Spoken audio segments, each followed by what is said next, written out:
Hello everybody and welcome to this playthrough for Rookie Division in the Clifftop Links tournament. Video sponsored by Golf Clash and Playdemic, so let's go. Here, I'm trying something that is very tough and you're going to see why. I'm using an extra mile level 5 and a power 1 side spin 2 ball using 4.5 bar top spin with as much side spin to the right possible.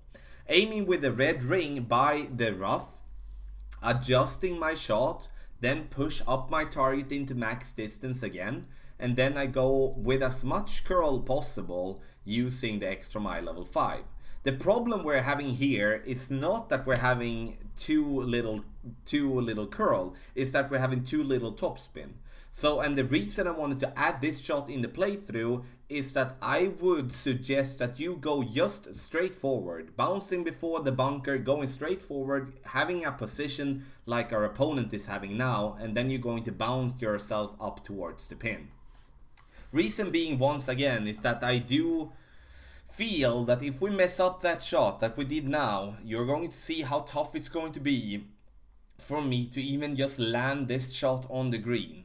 And that is a risk that is not something that I would like you to take. Sure, if you do have a club that gives you as a minimum 5 bars top spin, then you can try to get over there to the right. So those of you having a higher level like an extra mile level 8 or maybe a Thor's hammer in a decent level, or maybe an apocalypse unlocked as well, even if you are playing rookie, I do suggest you to use that type of club and then go with around half a ball to 1 ball of curl outside the adjustment ring to the right, and then you're going to get over to the right. Reason being that I wanted to try is due to the fact that if we get over there, the possibility of getting an eagle increases big time. Elevation, 20% downhill for the drive, 10% downhill, 10% downhill from the left side with approach, and 20% uphill if we can reach over to the right.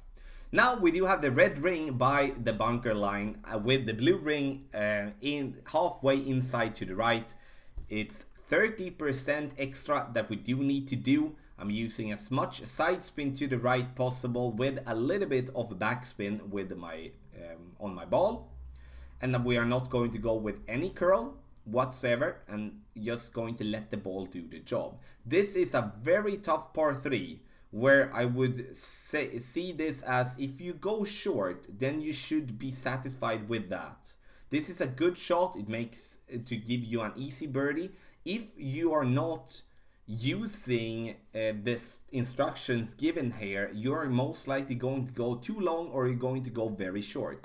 So once again, elevation adjustment, 30% extra. The easiest way to do that is to add that to the wind and then divide that with the wind per ring that you do have on your club. That will get you to bounce on the spot aiming for, as you're otherwise most likely going to carry too far and then it's going to mess up your shot. And as I said before, go short on green. Why not go long? What is the problem with that? It's because even if you go just slightly long on the green, the ball is going to roll, it's going to roll, it's going to roll, and it's going to end up being getting you a very long putt, and that's going to be tough. We bounced before the bunker. We're not doing as our opponent doing either, going after the bunker. It's required too much backspin for us to get the ball to stop in time. Hole number 3, this is going to be the toughest par 5 by far in this tournament for people playing in rookie, but also in any other division in my opinion. 4.5 bar top spin with as much side spin to the left possible. We do, as you can see, we have the half of the red ring inside the rough to the left with our extra mile level 5. Not completely in maximum distance, but close to it. The thing that we do want to achieve here is to get as close to the rough line on top possible. And that is going to be tough. I'm also having a power 3 ball, which is a Titan, as we do want to get the distance. Not necessarily for the first shot, but for the second shot, as we otherwise will have a very big problem to even reach over making an eagle. Now we're getting up there to the top, which is nice. This is a good drive that we can absolutely work with. But if we would be going short, let's say that we would be reaching just in a line with the bunker to the right, you cannot reach over to the green in 2. That's not going to be possible. Then you risk going out of bounds, and that's definitely not something that we do want to do when it comes to in a tournament, or of course in a regular tour play as well. Our opponent's getting a little bit too hot and then goes into the rough. That will also mean that he cannot reach for the green in 2. Last but not least, with the drive, 20% extra is needed. Add 20% extra to the wind, then divide that with the wind per ring of your club. Now, you can see I'm playing with the big dog. The reason I'm playing with the big dog is not that it's the most accurate club or the best club, because it's the longest wood club that we're having. I'm stretching it out, aiming for the ball to bounce in the rough and then just to roll down on either on the fringe, on the fairway or on the green, for then go with an easy wedge towards the pin. I'm going to have to go with a little bit of overpower, which is going to be very tough. Something that is very hard when you are a new player in this game is to understand that when your club is dropping from a higher point to a lower point, you're going to lose distance. So if you go short with your driving, you're going to find yourself with your second club, or like second shot, that your target is down into the water. You can see the cliff, you can see the water, that the target is down into the water and not aiming on the cliff or on top of the rough. Then you're going to have to overpower way more than you would expect, because you lose a lot of distance because you're going from a higher point to a lower point. Very technical, but that's why that hole is very tough. Hole number 4, no spin whatsoever, no top spin, no back spin, no side spin, and we have the red ring to the top of the red ring by the rough line, combined with having the ball guideline around one green square to the right of the pin. That will, combined with making an over adjustment of 15%, will make your ball bounce very nicely and most likely going to give you an hole-in-one. You can see it here again, and now in a replay version, no spin whatsoever. We adjust medium distance with a 15% over adjustment.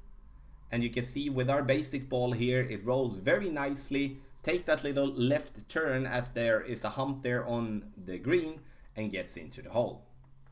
Hole number 5, par 5 of the White Cliffs here. And this one is also a tough one. All the par 5s are tough, but this one where we could actually make a little bit easier than hole number 3.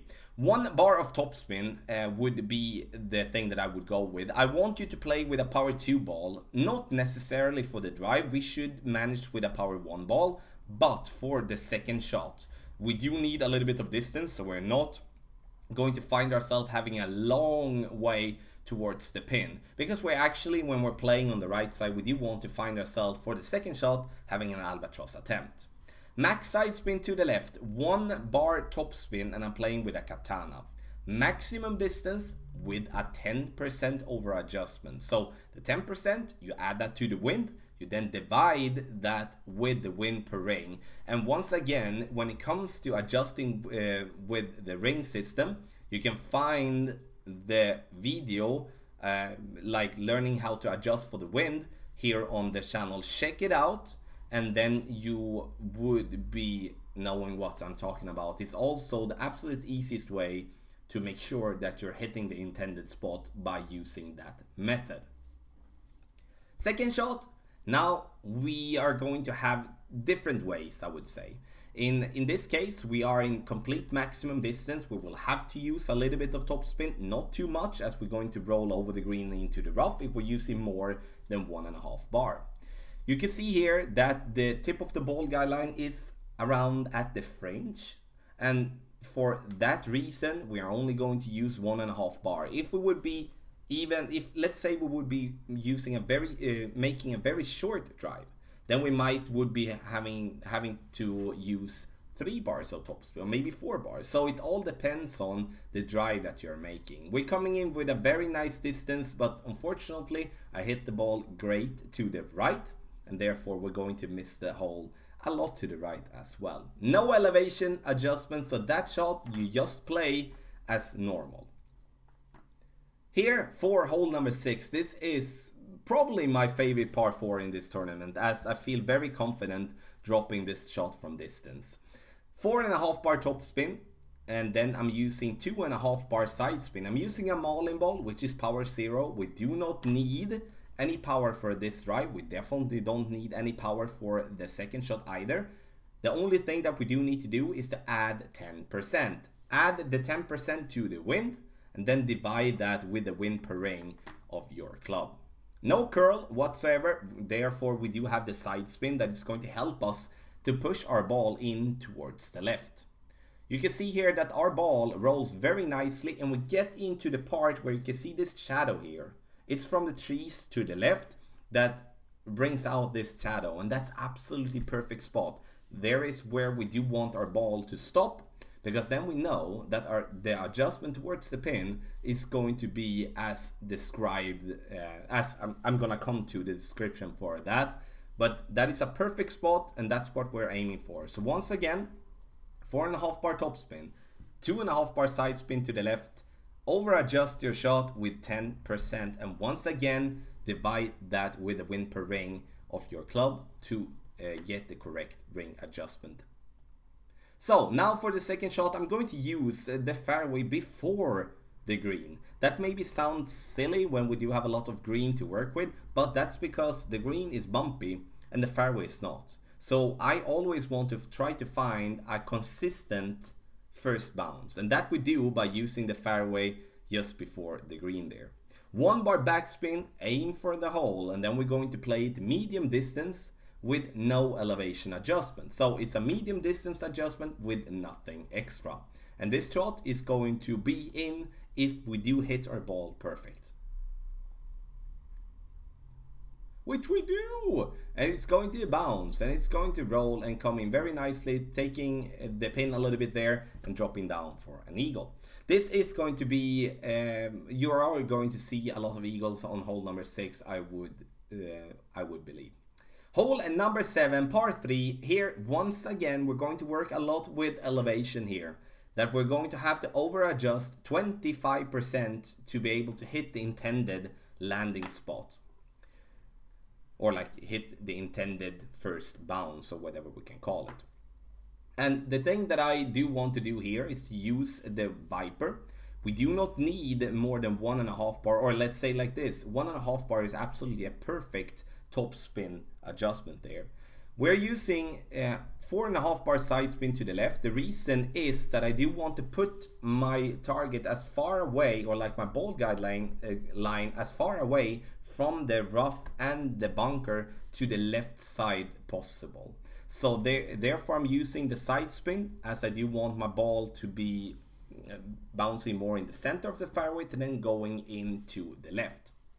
Adjusting for medium distance with once again the 25% extra adjustment, 1.5 bar top spin, 4.5 bar side spin, and the result you can see here is that we bounce and we roll and get a very nice speed, but we miss that shot around 1 square to the left of the pin. So we need to adjust more to the left to be able to get the ball in the hole. Tough par 3 because the elevation adjustment there is really tough. Hole number 8, here I'm pulling out the quarterback. Reason I do want to play with the quarterback, it's because it gives me a good accuracy, it gives me a good ball guideline, and I'm going to try to get my ball as close to the top possible, then going for the rough bump. So this, the second shot is going to be very aggressive, and we're gonna come to that obviously just in a bit. 3 bar stop spin. And then you can use side spin if you want to. You don't have to. You're just gonna get there to the top. And I'm using, in this case, a Marlin ball. Gives me power 0. Only thing to have in mind here though is that if you're using a power 0 ball like a Marlin, you will have to make sure that you're getting a decent distance with your drive. Otherwise you're going to be in between clubs. And that is going to be, of course, a tougher type of shot to make. But now we get enough distance, and now we're going to reach for the rough bump. And the thing that you do if you're not feeling comfortable with the distance on your shot, that you might, okay, sometimes I go long, sometimes I go short, change the ball so you play with a power 1 ball or power 2 ball. The rough bump here, look how tiny that is. That is a tough adjustment. But for those of you that do want to play for the eagle, this is the way to go when you play from front tee. It's massively disadvantaged compared to those playing from the second tee, which has clubs that you can reach over to the right side of the fairway. I'm using 1 bar topspin and 2.5 bar side spin to the right. Maximum distance with a 40 extra elevation. And that is going to make us hit the rough. If you're not feeling comfortable with that, then you're going to go on the left side of the rough and the sand. Use a long iron that gives you curl, like the Goliath. And then you're using 3 bars of backspin and curl it to the right as much possible. That will not give you the eagle, but it will give you a safe putt, so you secure the birdie. But if you want to go aggressive and want to go for the eagle, the rough bump is the shot to go with there. And it's always nice when you drop a rough bump there from distance. Last but not least, we're going to play hole number 9. And here I'm playing with a katana ball. I do want to play with the quarterback as it gives me a good accuracy, it gives me a good ball guideline, but also it gives me a very good curl. Because I do want to go on the left side of the bunker there in the center to give myself an easier approach towards the pin. Using around 1 ball outside the adjustment ring to the left with 3 bars topspin and as much side spin to the left possible. Do not forget to over adjust your drive 20%, otherwise you're going to be into the water, and that's not going to be something that you're gonna be happy with. So we got over there to the left side of the bunker, and now we are going to have a way to bounce on the island over towards the pin to secure the eagle. Once again, a very tough par 5 where you, if you just take it easy, you play it in a calm way and just following the instructions, you're gonna do fine. If you're gonna try to do a bunch of overpowered shot on this par 5 and also on the other par 5s, that's going to make you have a very tough time to achieve the intended score that you're looking for.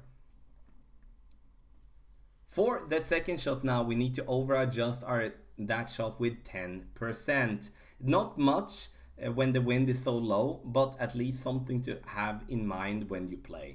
We're playing in medium distance of our club, and here you can see that the side spin ball is very valuable here as well. I'm using 5 bars of side spin and a little bit of backspin. I should have used a little bit more backspin now looking at it afterwards, but the reason I'm using the side spin is to put my target once again more into the center of the fairway, so I'm not playing as close to the right side or to the left side, so I can hit a great shot to the left or to the right and still be okay being on the green. You can see we're coming in a little bit too hot here. That's something that we can tweak using a little bit more backspin, but still a very tough hole to get an albatross on.